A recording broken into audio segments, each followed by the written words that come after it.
Psalm 124, I'll just call it divine deliverance. It's sort of a historical perspective of the calling for deliverance. Psalm 124 has a distinguished, one of the things I'm sparing you, because it just takes a lot of time to go through a lot of these things, but for each of these individual psalms, there's a long list of great people who had them memorized, who used them in their lives. Great leaders of countries, great leaders in the church. Especially visible are those in the Protestant rebellion against Rome in those bloody, bloody years of the Reformation on. It's astonishing how many people being burned at the stake would sing a psalm they'd memorized. And each one of these psalms has its own unique history.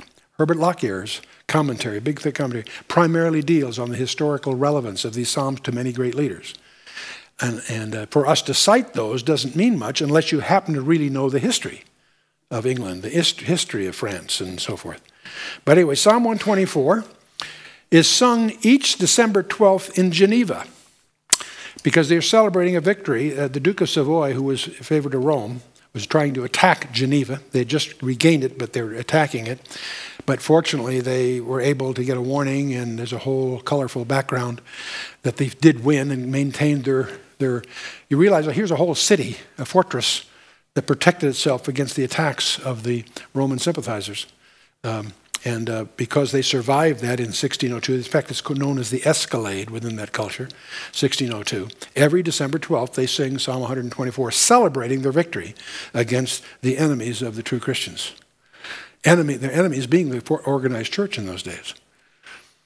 On August 22nd of 1900, the American Board of Commissioners for Foreign Missions received a telegram from Chefoo in China where missionaries were being massacred. The worst persecution of the century was going on.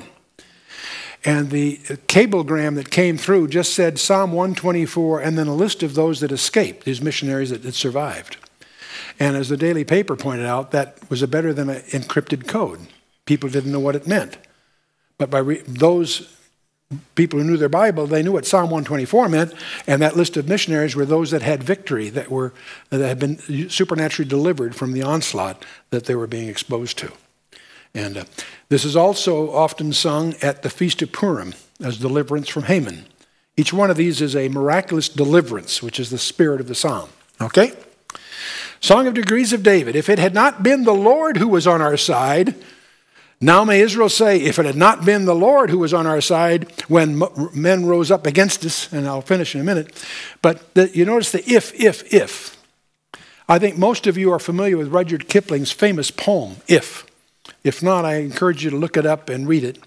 It's, again, if the word if, this little two-letter word can contain much virtue, depending on how it's used.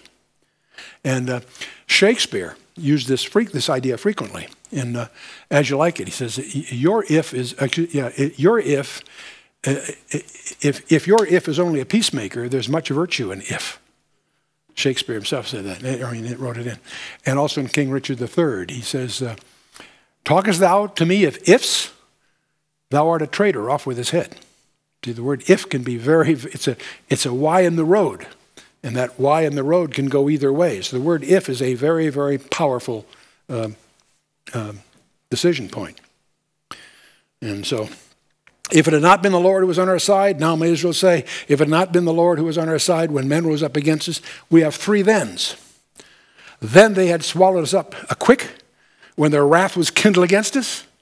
Then the waters had overwhelmed us. The stream had gone over our soul.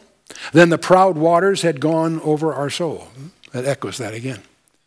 Three times. The then, if you will, binds what might have been if it hadn't been for God. God's help intervenes in each one of these cases. And the waters there could easily be the waters of the Red Sea, or the waters of the Jordan River when they crossed over, or the waters of any circumstance which they found themselves in as a nation many, many times. Blessed be the Lord who hath not given us as a prey to their teeth. You know, it's interesting when you study the background here. Do you realize that Hebrew has 12 different words for lions? They took lions seriously. In their world, they were a threat. Blessed be the Lord who has not given us as a prey to their teeth. And Wild beasts were a serious threat. And of course, what's the ultimate wild beast? Who goes about as a roaring lion? Satan. Make no mistake of it. Verse 7, our soul is escaped as a bird out of a snare of the fowlers. The snare is broken, and we are escaped. And in the Hebrew, this is very emphatic. It really says, and we are escaped. The we is like doubled, if you will. And we are escaped.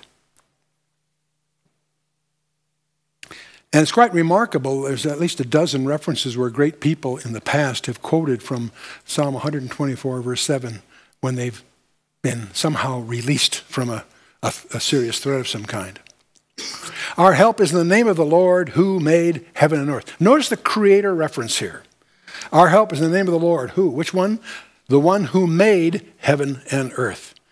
It never ceases to surprise me how often God alludes to himself as the creator. We always think of him as the redeemer, and indeed we should. But he also, even more fundamental, he made heaven and earth.